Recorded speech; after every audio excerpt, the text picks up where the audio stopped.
of the United States of America and to the republic for which it stands, one nation, under God, indivisible, with liberty and justice for all. Please remain standing, Ms. Gary. Thank you, Father. Thank you for this day. Thank you for all your blessings. Father, we are so lucky to us, and I give you all the praise.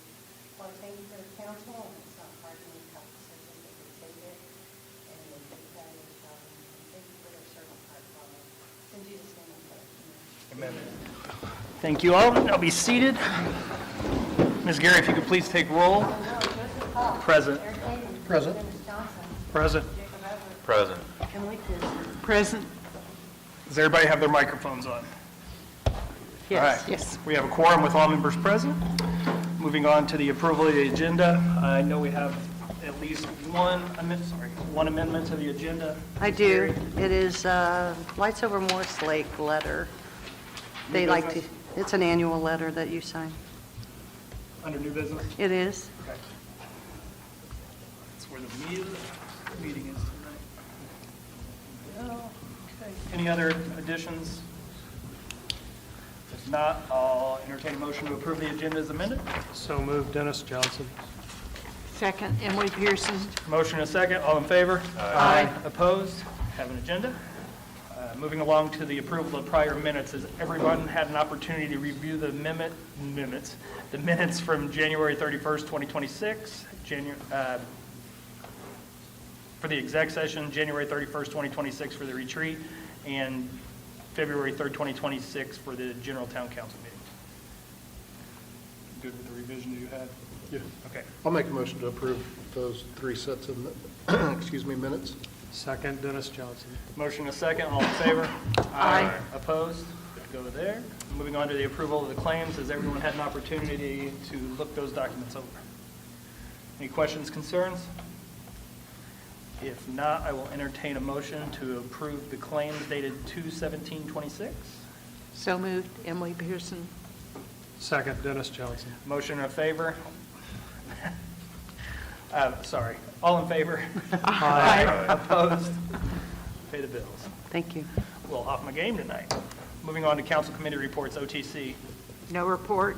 Do we even need to have that on there anymore? No. No? Okay. EDC report, there is nothing to report, but we are going to keep that on there. Storm Management Board, Stormwater Management Board, Mr. Good Freeman. evening, Council. We have nothing new to bring to you. However, Stormwater will have a meeting next Tuesday, 11 o'clock in the morning, to award the official contract to whom? I don't know who we awarded it to. I seriously don't. I don't need to be Ace, does it? Well, we've awarded it to someone. Is it Howard? Is it Howard? Howard? No. I know we'd be second. Well, either way, Stormwater will officially agree with what Keith is going to do. So we will be awarding it officially, and hopefully they'll start construction here probably the next month, 6 weeks, or whatever weather breaks, or whatever they agree. All right. Thank you very much. I'll be more informed next time.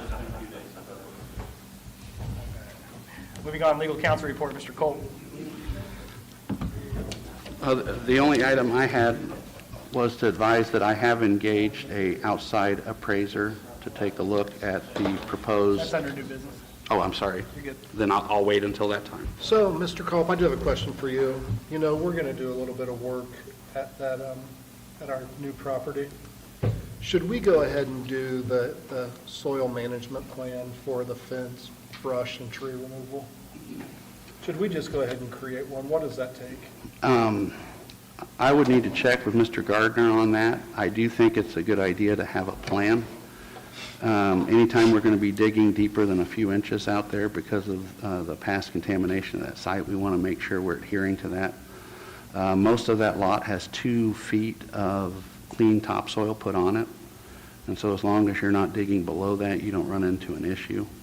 But I think it's better to err on the side of caution, and then whenever we have a project that would involve something more than that, to reach out and talk to them. We have received a memo from Mr. Gardner with some more Yeah, detail. I saw it. I just think we would like Mr. Hunter and his team to get started on that. Okay. So if we could quickly, I don't know what it takes. but if we could quickly just put it together so that we're free. Okay. Maybe next meeting we can, Yeah, I'll reach out to ask Mr. Gardner. I'm sure he could put something together like that rather quickly for us. okay. Or let you know how it needs to be and you put it together. Yeah. Okay, thank you. That's all I had. Anything else, Mr. Colt? No, not at this time. All right, thank you. Moving along, Cicero Jackson Township Plan Commissioner report, Mr. Zawadzki. Good evening, council. I just have two updates from my last report. We do have a BZA meeting scheduled for the 19th. That's going to be at Town Hall. We do have items on the agenda, and we will meet. And then the previously scheduled meeting for Plan Commission meeting for March 11th is going to be canceled due to lack of business. We will not meet. That's all I have. Thank you. Mr. Strong, do you have anything? No, sir. Thank you. Do you have anything under special projects? No, sir. Thank you. Sir, thank you. All right, town engineer report, Mr. Bryant. Good evening, all. Hello. Good evening. I was going to jump a little bit on the agenda if I could and come back to the wastewater. Number 2 on the agenda is the 2024 Community Crossings Match Grant. That's West Jackson Street. We've scheduled, we're going to do a walkthrough next week. Snow's almost gone. And do a punch list and get that closed out before the deadline of May 2nd. We did send up on the 5th, pay app number 10 was submitted. I don't know if we need to discuss that, or is that in the payables, or Rhonda? I don't know. I would say so since you gave it to me. And it was for Midwest Paving. So I think we approved that, didn't we, the last meeting? Yeah, we did. We did. We did approve it? I'm gonna go back and check. I believe you did. Give me 1 second. Midwest paving's on here. For tonight? It is. Yeah, because I think I emailed it on the, It's looking, West Jackson Street, yeah. We're $29,655. No, you're saying pay application number 10 though, right? correct. Yeah, it was emailed on February 5th, which would have been 2 days after the last council meeting. So for $344,249? No, $84,541.28. If you're looking at emails, Eric, that was on February 5th. Oh, that'd be for Midwest paving, I'm sorry. Yeah. So that's primarily for electrical work, maintenance of traffic, and the original change order to replace all the lights. So it's basically electrical work, and it's in addition to the pipe bollards that were put in, that were added, so. How much was it again? $84,541.28. 84,521. 84,541 and 28 cents. Sorry about that. No, that's me. I have pay application 10, and it is, yeah. Did you find it? My claims list. It is in there, okay. Yeah. So it's already approved. We don't need to do any additional approval, correct? Okay. 2025 CCMG closeout, that was Catherine and Flanagan and Morris Landing Drive. We did get that information over to Rhonda, has been submitted to NDOT, so. I did submit it today. So we're ahead of schedule on that one. Unless NDOT needs something else, we should be in good shape on that. I did get a response back from Cassie. She said it was fine. Okay, good. Close it out. I sent her the other 2 documents as well. The front backs of the cancel check. You might turn your mic on. Yeah, Yeah, I saw that email. Okay. So, yeah, Everything's submitted at this point. okay, good. 2026 CCMG, that's East Jackson. We did, at the last council meeting, the council approved Joe to sign the documents as we reviewed that, subject to review.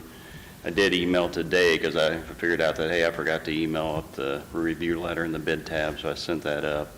But the apparent low bidder, after much discussion and evaluation, first of all, they made a math error in their bid. They were about $4,000 and some change low just because they didn't add correctly, so it's an obvious error. that bumped them to the number 2 bidder. But then the number, which made the number 2 bidder number 1, who forgot to include their drug policy, which is required by the bid documents and state statute.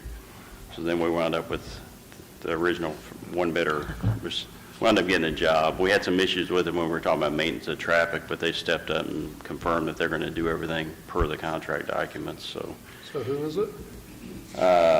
the low bidder was Howard Companies, and for $326,270. So that's who we're awarding it to? Yes. Because E&B paving didn't... Their bid has to be rejected because it didn't comply with the bid documents or state statute. State statute's really clear that unless you submit your drug policy with the bid, that you cannot award a public bid to them. I have no idea why EMD would not submit that, but they did not.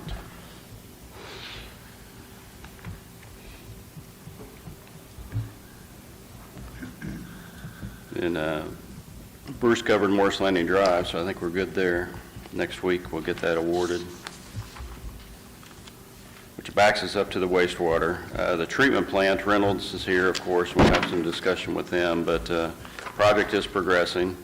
We emailed out Saturday morning, I believe it was, the contingency letter that they had sent to us. You probably have that in front of you. And I thought I would cover a few things that we're aware of and then invite Scott and John up here, and they could handle the rest of it, hopefully. And we'll support as needed. But on that contingency letter, the first couple items are blower building HVAC and screen building HVAC. Initially, in the design documents, we had brand new building there, brand new HVAC systems, just demoing. But during the value engineering, that building got removed, and we were then looked to rehab the existing building as best we can and make it work. We did not have HVAC systems going in there. You know, in the last few years, they've failed. So the screen building, we really need to put the new louvers and exhaust and also the electric heater in there. Otherwise, our screenings will freeze, you know, in the cold weather like we had a couple weeks ago, and that would damage the screen equipment. So it really needs to happen. The blower building, you know, part of me, we could get by without doing that, with the exception that we now have VFDs in that building. So long story short, we got VFDs from the screen control in that building and for the blower control. And the biggest problem there is cooling that building in the summer. Those blowers put off a lot of heat. And if we don't keep those VFDs cool, we could stress them and reduce their life expectancy, and they could even shut down, which would create problems. So What is a BFD? variable frequency drive. Oh, VFD, okay. Yep. So that's the explanation for those two. They're really needed. We'd recommend we do it. The oxidation ditch coating is the rehab of the existing ditch. We've talked about that a little at the last few meetings, that until you take the tank down, you don't know what you've got.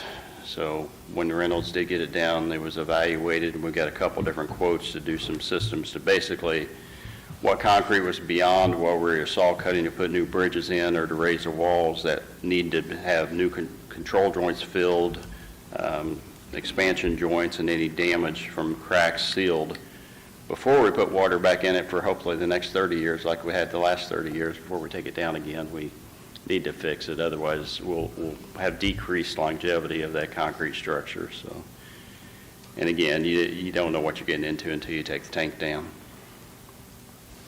So we really recommend that. Going over the rotor options, on that same oxidation ditch, if you think about it, we've got two aerators, surface aerators. They're basically shafts and have stars on them. If you ever had a fish tank that basically had a spinner at the top for aeration, it's the same concept. It's inducing oxygen into the tank, keeping the tank contents mixed and moving, and that's biologically how we treat and remove BOD and ammonia out of the oxidation ditch. So in the contract, but when this was under design, we had the Lakeside's the manufacturer. We had them come in and inspect it and basically give us recommendations on what we should do to rehab those rotors. And basically, it was put new bearings on it, new drives, and we do have VFDs on those as well. And they thought everything was okay, but in their defense, again, they had covers on them that hadn't been opened in 20 years. They couldn't see everything. Until you get it out and get it cleaned, you can't see everything. So it's prudent, we thought, and Reynolds thought, when we pulled them, to go ahead and take a look at them. We had Lakeside come in. So that started us down a chain of events of, okay, should we do more to these? And there's really no way to know if there's any, it's visual, you're just looking at it. So it's like we could go the extreme and replace them, which is about $156,000 in this estimate. Or we could also take all the stars off. You have to disassemble the thing, have weld work done on site, send it out to a shop to have it inspected and repainted, brought back in, put the stars back on, and then install it. You could, if you go through that, that's option one for $75,000. If you went through that, you might find that you have a problem. So you could spend that $75,000 and then find out you still have to go order new ones, and then have to spend the $156,000. We drilled into it a little more and talked to Lakeside and their rep, and they've got thousands of these across the country. And he says, yes, occasionally they do fail. They're a little concerned about a certain joint or a certain pin connector for the stars, and yes, they have had failure of those. However, it's very uncommon. So nobody can sit here today and say, hey, we put those on, they're going to last another 20 years. They could, or they could last another year. We don't know. So then we started investigating what happens if they do fail. Does that create other damage? And really, if one of them fails, it's likely going to break, and it's going to fall into the ditch, and we're going to have to fish it out, and we're going to have to replace it. But he didn't think it would probably mess up the bearings. But as far as the drives, the belts, nothing else would probably be damaged. So, long story short, talking to Matt and to Terry, if we had an unlimited budget and we were starting from scratch, knowing today what we know, and Lakeside would have recommended it, we probably would have just replaced the aerators. But sitting here today at this late stage in the game, and if you look at the breakdown, there's a lot of the cost of these two items is because we're at the end of the project and it's going to cost time to extend the project. We have a hard time recommending doing that, and we think we're probably better off putting the rotors back on the way they are. And again, they could very well last 10 or 20 years. Might consider buying a new rotor shaft and having it in stock, because that way if one does break, we don't have to wait the estimated 12 weeks that Lakeside gave us to be able to put it in. The other thing we got going for us is, if they broke before, and we did have bearing failure before, as I recall, we had one ditch, and it severely impacted treatment. Now we have two ditches, and, we can limp by a little better. So as much as a conservative engineer would like to say we'd like to go ahead and replace this in a perfect world, I don't know that it's worth the delay and there's also risk. So, anytime you touch these things, take them off site, have 3 different companies look at them and work on them, who knows what you're going to wind up with. So in the end, I think we recommend that we put them back in because of all those reasons. And, it would be nice to order another rotor shaft, which I think is about, if I remember right, $25,000.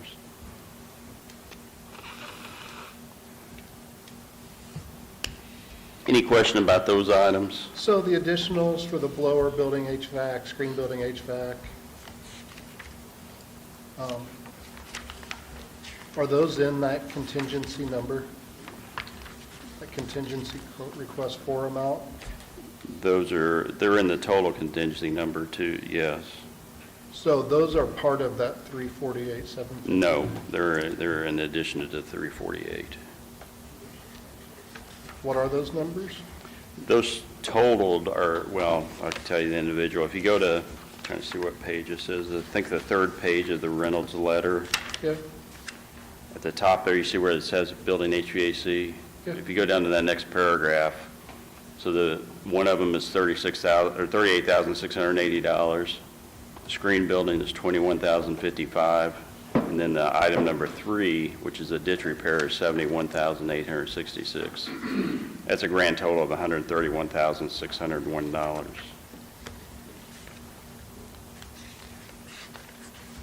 So then the contingency, so we have 641 left. They're asking for 348 plus another 131 if we Correct. move forward with those. Or another way to look at it is they've put in there $217,000 for add backs. You'd be eating $131,000 of that $217,000 to do those items. Just depends on how you want to look at it, but it is in addition to the 348.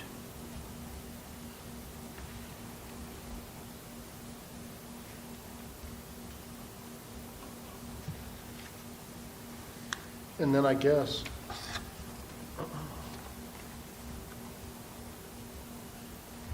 going to the list above, I mean, I'm just curious, like the press delivery delays, why does that cost the town money? We had nothing to do with that. That's not managing your supplier, in my opinion.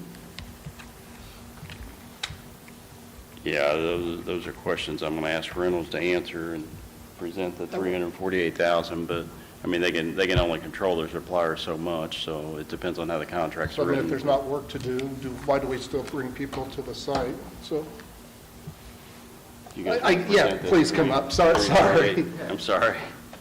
Keith, are you all good with Well, your? no, he might have to come back, but yeah, I mean, he's going to have to I might answer the get question. drug up here again. I'm Scott Huber with Reynolds. John Cornelius, our project manager. Just in summary, we're about 8 weeks from complete. We've been out there for about 18 months. Last time I met with you folks and presented the request for contingency was last summer. At that point, we had incurred additional costs for hydro excavation, spoils, et cetera. And we knew that we were going to be entering a risky phase of the job. We've got to this point, and to my knowledge, it's the first time we've been back since last summer. The 340, we've done some scrubbing of our pay app and realized we do have some good news to report, which is we're 8 weeks from complete, and we're going to have about a $50,000 savings in project management. So we didn't incorporate that into the letter, but that 340 ask is going to come down to about 290, offset by that savings. The breakdown of that balance of 290 is $73,000 in granular material and spoils haul off. Okay. And that makes sense to me. That's extra work. Yeah, that makes sense. About $111,000 is additional hydro excavation, general conditions, which is fixed cost for the additional 3 months of time. About $120 is equipment, of which that will go down to 70, offset by the 50. So it's about $70,000 of owned equipment. Just equipment on site, even though it's Correct. not, our meter's not ticking, right? So No, that's equipment on site from when we thought we would be done until mid-April. A lot of those are operating hours. It's not just sitting there getting billed for it without it running. No, That's, yeah, I didn't mean it like that. I was going back to the press delivery delay. So I didn't mean that you were just leaving it there billing us. Please don't take it like that. okay. So 120,000 for, It's actually 70 because it's offset by the 50,000. We're going to move 50,000 on project manager into the equipment to cover that cost. That savings is offsetting the overrun in equipment by 50,000. So the 120 is going to reduce to 70. So of the 300, again, 73,000 spoils, 111,000 hydro excavation, general conditions, $70,000 for owned equipment, and 44,000 for rented equipment. That totals up to $290,000. okay. So the 641 that we have available right now, about 300,000 of that's going to come out, which is going to reduce it to 340. The 130,000 for items 1 through 3 above leaves $210,000 in contingency.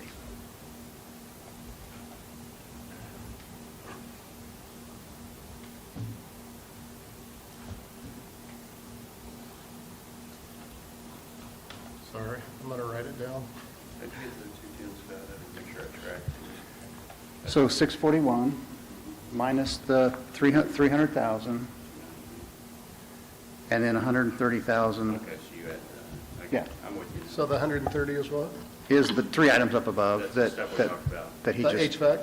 Yeah, Yeah. and the ditch, Lower screen. and the ditch Yeah. repair.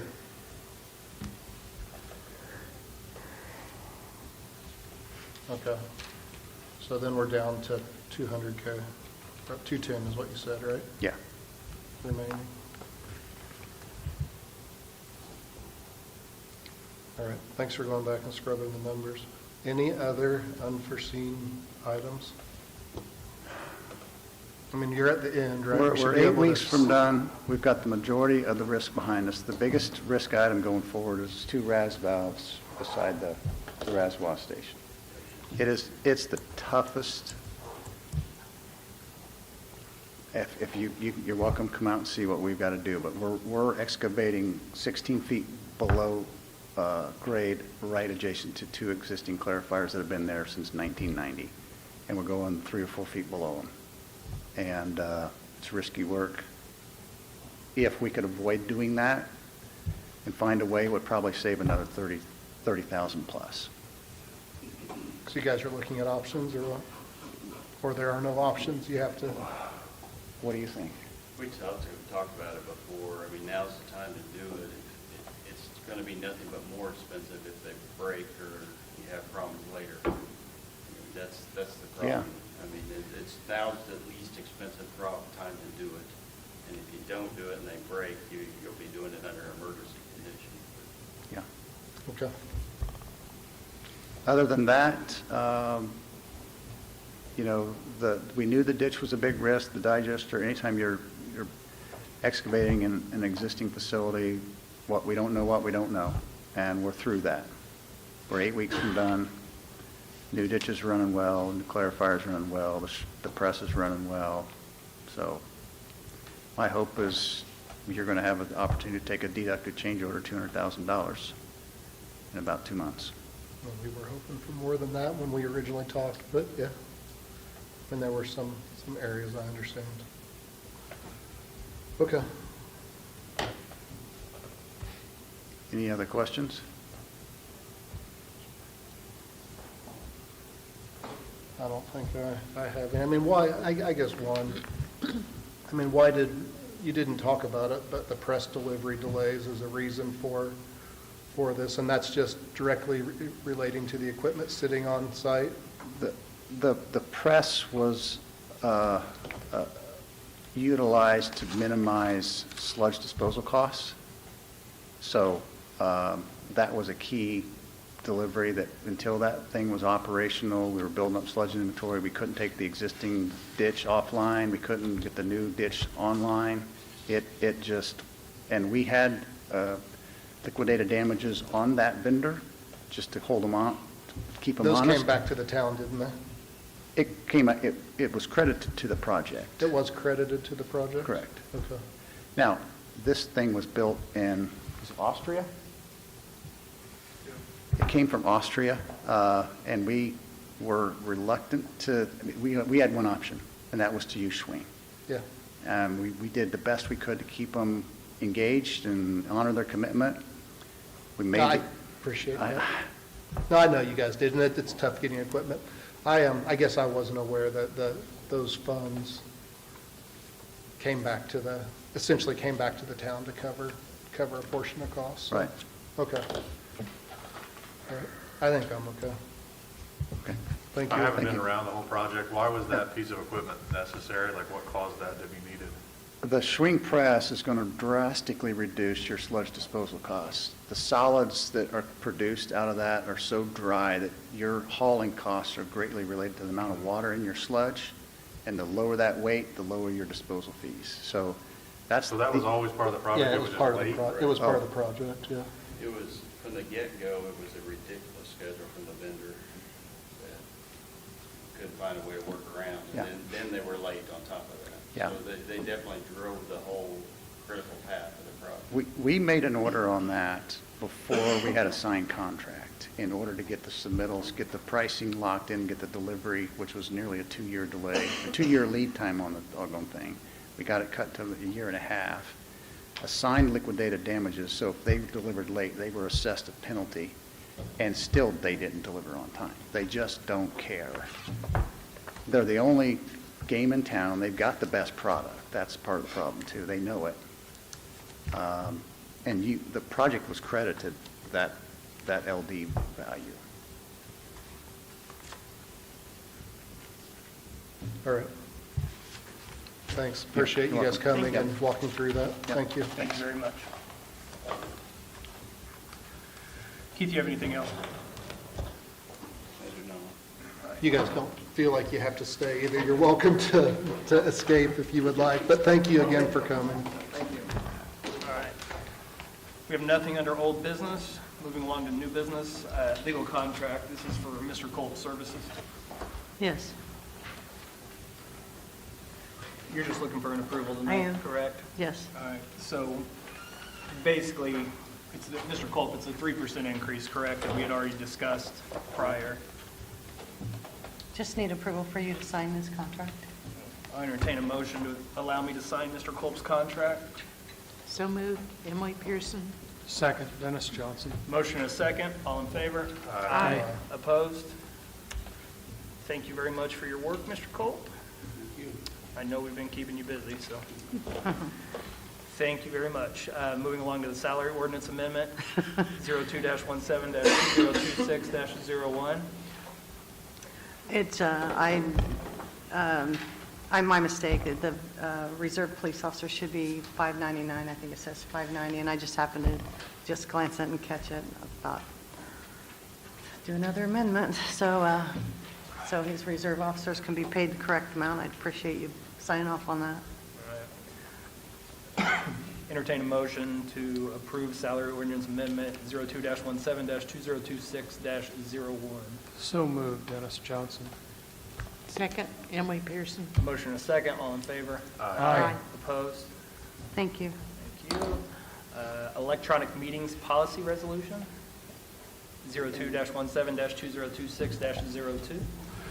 And this is just a policy that adopts the guidelines or the rules set out by the state code so that if a member is unable to be here physically, but they can attend remotely and participate in the meeting, it spells out the requirements, the number of times it's permitted in a year or in consecutive meetings. And also there's some general statutory requirements, like the member has to be seen and heard simultaneously by everyone who's sitting in this room, the council and the public, in order to participate that way. I'll make a motion to approve policy resolution 02-17-2026-02. Second, Dennis Johnson. Motion and a second, all in favor? Aye. Opposed? Good to go there. Moving along to consulting services via Integra Realty Resources. This is related to the BEST project. Yes, Mr. Cox had asked me to look into retaining an appraisal service to do our own market impact to see if there would be an adverse impact on local real estate values. And Integra is a firm based out of Indianapolis. We've actually used them to do appraisals when we've sold property in the past and when we've purchased them. They have some prior experience dealing with projects of this type.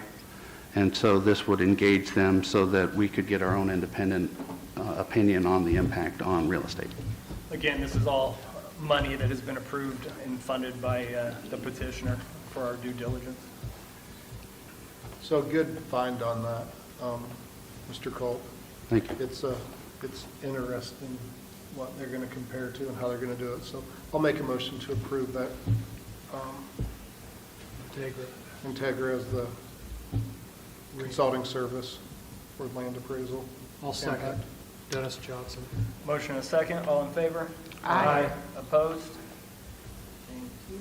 Moving along to real estate resolution 02-17-2026-03. This is a resolution. The town is interested in purchasing some real estate, and this is required part of that process where we declare our interest and you authorize me to then go out and find 2 companies to perform appraisals that you can use in determining the value.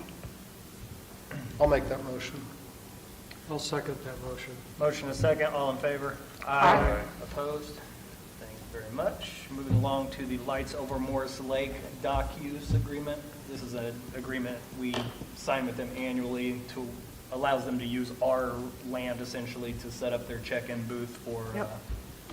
poker run, boat poker run. August 1st is the primary, and then rain date's August 2nd. Yep. So I just need a, I'll make a motion to allow President Cox to sign the letter for use of public docks by Lights Over Morris Lake for their event on August 1st or I'll August s- 2nd. I'll second that. motion and second, all in favor? Aye. Opposed? Abstain. Good to go there. Okay, so only 4 voting there. All right, moving along to miscellaneous, which we have nothing. Comments by citizens. Anybody? You have a Anybody? blue letter. Anybody? Mr. Green, one last time. Just so everybody is aware, we are losing a longtime and valued member of this community, one of the stalwarts for these council meetings. Mr. Green will be leaving town. Hi, Hi. Gary Green, 250 Willow Lane, Linton, Indiana. Yeah. How about that? I made the comment about water. In cleaning the drawers out, I found this brochure from the very first annual Cicero, Indiana Regatta. I don't know if any of you were around in 1982. It was August the 1st. I'd like to give this to you, Joe. I don't know where else to go. I'm actually really That's pretty cool. curious about this. Thank Yeah. you very much. I didn't even just know didn't this was want a to throw it thing. in the trash, but there's a lot of names from way back in there. Probably give it to Ron.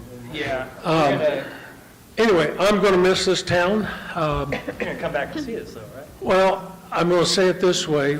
Susan is watching right now on YouTube down in Linton. And if I'm watching and I see some things not going right, I'll be back at the next meeting. I look forward to it. We would We'll make expect sure we have no the less. 2-minute timer on. Thank you. It's up now. Thank you, guys. And I think I shared this with you, but treat the town right. That's all I ask. We're doing our best. I can Treat the promise you town that. and the county.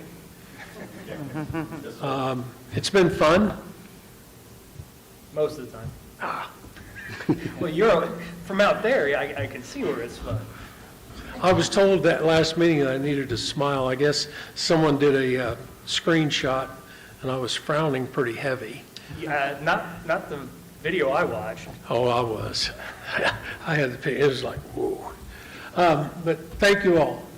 Frank, Jeff, Terry, and Jim. I mean, I have memories back of Jim when he was a patrolman. I won't share now, but it was fun. But thank you all. See Mr. you. Green, thank you for your Thank you. contributions to the town as well, because you not only sit out there and keep us straight, but you bring items to the town, such as the flag at the Well, 4th of July. I had a lot So of. thank you for all you've done. You're welcome. I had a lot of text messages when I had the one Facebook page that, tell them this, tell them that. Yeah. I said, come and do it yourself. Thank you, Neighbor. You will be missed. Gary, we'll miss you. Thank you very much. Any other comments by citizens? If not, I will entertain a motion to adjourn. So moved. Second. Motion and second, all in favor? Aye. Opposed? Thank you all very much.